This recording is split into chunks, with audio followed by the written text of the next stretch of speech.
నిజంగానే sun Risers ఆటగాళ్లను చూస్తుంటే వాళ్ళు మనుషులా లేదా వేరే గ్రహం నుంచి శక్తులతో వచ్చిన ఏలియన్సా అనిపించక మానదు. అసలు ఊహకు కూడా అందని అద్భుతాలను ఈ ఐపీఎల్ సీజన్లో చేసి చూపిస్తోంది సన్ రైజర్స్. అందులో ఒకటే పవర్ ప్లేల్లో భారీ స్కోరు.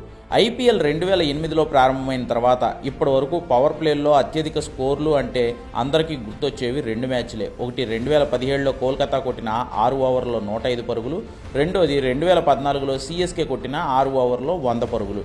కానీ ఈ 2 ఇన్నింగ్స్లను దాటేస్తూ సన్ రైజర్స్ సరికొత్త చరిత్ర సృష్టించింది. ఏకంగా 125 పరుగులు చేసింది మొదటి 36 బంతుల్లో, అది కూడా ఒక్క వికెట్ కూడా కోల్పోకుండా. ఐపీఎల్ చరిత్రలోనే పవర్ ప్లేల్లో అత్యధిక స్కోర్ ఇది. సన్ రైజర్స్ ఓపెనర్లు ట్రావియస్ హెడ్, అభిషేక్ శర్మ దూకుడుకు ఢిల్లీ బౌలర్ల దగ్గర సమాధానమే లేకుండా పోయింది. హెడ్ 32 బంతులు ఆడి 11 ఫోర్లు 6 భారీ సిక్సర్లతో 89 పరుగులు చేస్తే అభిషేక్ శర్మ 12 బంతుల్లోనే 2 ఫోర్లు 6 సిక్సర్లతో 46 పరుగులు బాదాడు. దురదృష్టవశాత్తు head century, Abhishek Sharma half సెంచరీలు మిస్ అయ్యారు. కానీ ఇంకో 2-3 ఓవర్లు వాళ్ళు కానీ ఆడి ఉంటే సన్ రైజర్స్ 300 పరుగుల మైల్ రాయిని అందుకున్న ఆశ్చర్యమే ఉండేది కాదు.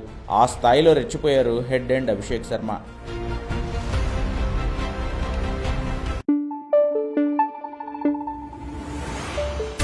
Thank you.